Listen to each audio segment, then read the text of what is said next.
அஸ்ஸலாமு அலைக்கும். Welcome to சசாஸ் கிச்சன். இன்றைக்கி நம்ம ஒரு சூப்பரான ஒரு சட்னி ரெசிபி தான் பார்க்க போகிறோம். இது மதுரையில் ரோட்டு கடையில் ரொம்ப ஃபேமஸான ஒரு தேங்காய் சட்னி தான். அது ரொம்பவே சூப்பராக இருக்கும், டேஸ்ட் செம்மையாக இருக்கும். ஆனால் அந்த சட்னி நல்லா தண்ணியாக இருந்தால் தான் நல்லாயிருக்கும், கெட்டியாக தான் நல்லா இருக்காது. ரொம்பவே சூப்பராக இருக்கும். இட்லி தோசைக்கெலாம் செம்ம சூப்பராக இருக்கும். கண்டிப்பாக ட்ரை பண்ணி பாருங்கள். ரொம்ப ஈஸி தான், செம்ம டேஸ்ட்டாக இருக்கும். இப்போ வாங்க இந்த தண்ணி சட்னி எப்படி பண்ணலாம் அப்படின்றத பார்க்கலாம். அடுப்பில் ஒரு கடாய் வச்சுருக்கேன். இதில் கொஞ்சமாக நல்லெண்ணெய் எடுத்துக்கோங்க. ரொம்பலாம் வேணாம், ஒரு டேபிள் ஸ்பூன் அளவுக்கு தான் சேர்த்துருக்கேன். இதில் ஒரு அரை கப் அளவுக்கு வறுத்த வேர்க்கடலை தான் இது. தோலோடு தான் எடுத்திருக்கேன். நீங்கள் தோல் இல்லாமல் கூட எடுத்துக்கலாம். கடலை பார்த்திங்கன்னா தோலோடு தான் எடுப்பாங்க, அதனால் நான் தோலோடு தான் எடுத்திருக்கேன். நீங்கள் வேணும்னு நினச்சிங்கன்னா தோல் எடுத்துகிட்டு கடலை மட்டும் கூட நீங்கள் சேர்த்துக்கலாம். இது லைட்டாக வறுத்தா போதும், ரொம்ப நேரம் வறுக்கணும் அவசியம் இல்லை. வறுத்தாச்சு, ஒரு அரை நிமிஷத்துக்கு வறுத்துருக்கேன். இதுக்கப்புறம் உங்கள் காரத்துக்கு ஏற்றாப்புல நீங்கள் பச்சை மிளகா எடுத்துக்கோங்க. நான் இன்றைக்கி 3 பச்சை மிளகா எடுத்திருக்கேன். இது நல்லா காரமான பச்சை மிளகா தான்.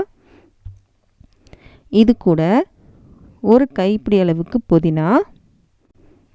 நம்ம புதினா இலைகள்லாம் சேர்த்துருக்கோம்ல, இது கொஞ்சம் சுருங்கி வர வரைக்கும் நம்ம வதக்கினா போதும். இந்த மாதிரி சட்னியை வதக்கி நம்ம அரைக்கும் போது ரொம்ப நேரம் வரைக்கும் நல்லாயிருக்கும், கெட்டு போகாது. நீங்கள் சாயங்காலம் அரைச்சாலுமே அடுத்த நாள் காலைல வரைக்குமே இந்த சட்னி கெட்டு போகாது, அந்தளவுக்கு ரொம்ப சூப்பராக இருக்கும்.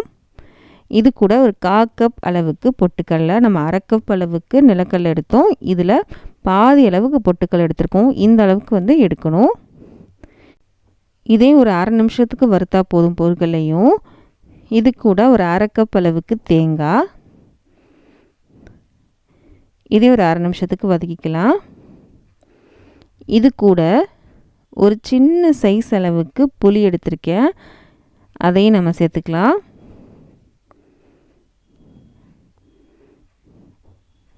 ஒரு அரை நிமிஷத்துக்கு வதக்கியாச்சு. இப்போது ஒரு சின்ன சைஸ் அளவுக்கு புளி வச்சுருக்கேன். இங்கே பாருங்கள், சின்ன சைஸ் தான், இந்த அளவுக்கு போதும், ரொம்பலாம் வேண்டாம். இதையும் சேர்த்து ஒரு அரை நிமிஷத்துக்கு வதக்கிக்கலாம். வதக்கிட்டு அடுப்பு ஆஃப் பண்ணிடலாம். இது ரொம்ப நேரம் வதக்கணும்லாம் அவசியமே கிடையாது. இப்போ ஒரு அரை நிமிஷம் ஆயிடுச்சு, அடுப்பு ஆஃப் பண்ணிட்டேன். இது சூடாக இருக்கும் இல்லையா, கொஞ்சம் ஆறுனதுக்கப்புறம் அரைச்சிக்கலாம். இது ஆறட்டும். ஆறுனதுக்கப்புறம் மிக்சியில் சேர்த்து அரைச்சிக்கலாம். இப்போ நல்லாவே ஆறிடுச்சு. ஒரு மிக்சியில் எடுத்திருக்கேன். இப்போ நம்ம வதக்கி வச்சிருந்த எல்லாத்தையுமே மிக்சியில் சேர்த்துடலாம். சேர்த்துட்டோம். இது கூட முக்கியமான ஒரு பொருட்கள்லாம் சேர்க்க போகிறோம். ஒரு சின்ன வெங்காயம் ஒரு 5-6 எடுத்துக்கோங்க. இது சேர்க்கறனால டேஸ்ட் சூப்பராக இருக்கும். இது வதக்காமல் பச்சையாக அரைக்கும்போது செம சூப்பராக இருக்கும். இது கூட இந்த சட்னிக்கு தேவையான அளவு உப்பு. இதுக்கப்புறம் ஒரு கைப்பிடி அளவுக்கு கொத்தமல்லி இலைகளை எடுத்திருக்கேன். இதெல்லாம் கொஞ்சம் தண்ணி சேர்த்து நம்ம நல்லா அரைச்சிட்டு வந்துடலாம். தண்ணி சேர்த்து தான் அரைச்சிருக்கேன், கெட்டியாக தான் அரைச்சிருக்கேன். இப்போது நீங்கள் தண்ணி சேர்த்து கூட அரைச்சிக்கலாம், இன்னும் தண்ணி சேர்த்து கூட அரைச்சிக்கலாம். இப்போ இதை ஒரு பாத்திரத்துக்கு மாற்றிக்கலாம். இந்த சட்னி பார்த்திங்கன்னா கெட்டியாக இருந்தால் அந்தளவுக்கு நல்லா இருக்காது, நல்லா தண்ணியாக இருந்தால் தான் இந்த சட்னி நல்லாயிருக்கும். அதனால் முடிஞ்சளவு நல்லா தண்ணியாகவே வச்சுக்கோங்க இந்த சட்னியை. நான் சொன்ன அளவுக்கு 2லேருந்து 3 கிளாஸ் அளவுக்கு நம்ம தண்ணி சேர்த்துக்கலாம். அந்த அளவுக்கு சட்னி நல்லா தண்ணியாக இருந்தால் தான் நல்லாயிருக்கும். நம்ம நிலக்கடலாம் சேர்த்துருக்கோம் இல்லையா, நல்லா திக்காக தான் இருக்கும். அதனால் முடிஞ்சிருக்கு நல்லா தண்ணியாகவே நீங்கள் இந்த சட்னியை எடுத்துக்கோங்க. பாருங்கள், நான் எந்த அளவுக்கு தண்ணி சேர்த்துருக்கேன் அப்படின்னு. இந்த அளவுக்கு தண்ணியாக வச்சுருக்கேன். இதுக்கு நம்ம ஒரு தாளிப்பு சேர்க்கணும். இப்போ வாங்க அடுப்புக்கும் போகலாம். அடுப்பில் ஒரு பேன் வச்சுருக்கேன். இதில் கொஞ்சம் எண்ணெய் எடுத்திருக்கேன். நல்லெண்ணெய் எடுத்துக்கோங்க முடிஞ்ச அளவுக்கு. இது கூட கடுகு, உளுந்தம்பருப்பு, அதுக்கப்புறம் ஒரு அரை டேபிள் ஸ்பூன் அளவுக்கு கடலைப்பருப்பு, ஒரு அரை டேபிள் ஸ்பூன் அளவுக்கு சீரகம், 2 வத்தல், இது கூட கொஞ்சம் கருவேப்பிலை இலைகள்லாம் சேர்த்துடலாம். இது நல்லா புரிஞ்சு வரட்டும்.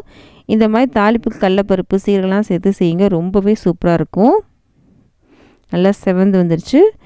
இதை நம்ம சட்னியில் சேர்த்துடலாம்.